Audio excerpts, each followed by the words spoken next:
Hello, good morning! For today's video ay magluluto tayo ng broccoli shrimps with oyster sauce. So, naghiwa na ako ng sibuyas, red bell pepper, bawang, at yung ating broccoli, malapit na sana siya masira. So, sayang naman kung itatapon ko siya. So, kailangan ko siyang gulayin na. Nakalimutan ko kasi siya na mayroon pala akong broccoli sa ref. So, ang ating shrimps at butter at meron tayong oyster sauce at yung ating pampasarap. So, ito yung ating lulutuin for today, guys. Broccoli shrimps with oyster sauce. So, madali lang siyang lutuin. Napakasimple lang. So, mag-start na tayo magluluto, guys. Yan ang ating lulutuin for today at ulam for today. Alam nyo ba, guys, yung aking niluluto ay sinishare ko rin sa aking kapitbahay at sa co-worker ko. Binibigyan ko sila. Kasi hindi ko naman siya mauubos.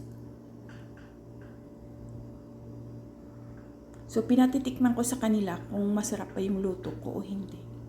Nagisa na tayo ng sibuyas at sa butter.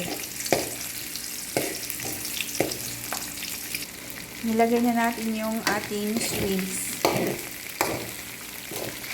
So, isusunod na natin yung ating broccoli at red bell pepper at oyster sauce. Nilagay na natin yung ating red bell pepper.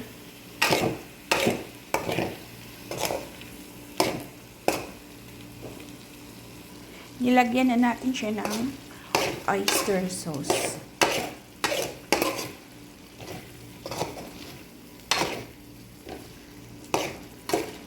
At nilagyan ko rin siya, guys, ng cornstarch para medyo malapot yung kanyang sabaw.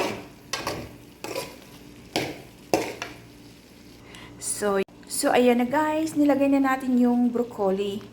So hintayin na lang natin siyang maluto. Pero nilaga ko na tong broccoli kanina para mabilis na lang. Ito yung ating broccoli shrimps with oyster sauce.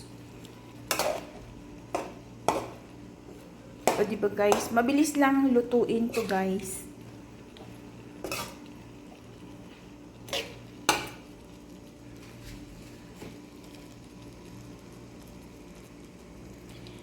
So, ito yung ating ulam for today, guys.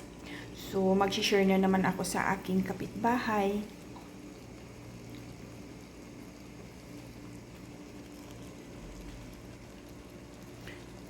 Siya kasi yung taga-tikim ko, guys. Kung okay ba yung luto ko. So, kakain na tayo, guys. So, ayan na, guys, yung ating broccoli shrimps with oyster sauce. Kain na tayo, guys. Madali lang siya, guys, lutuin, guys. Lalo na pag nagmamadali ka, at least healthy siya. Kain tayo, guys. Ito yung ulam natin for today, guys. Thank you for watching.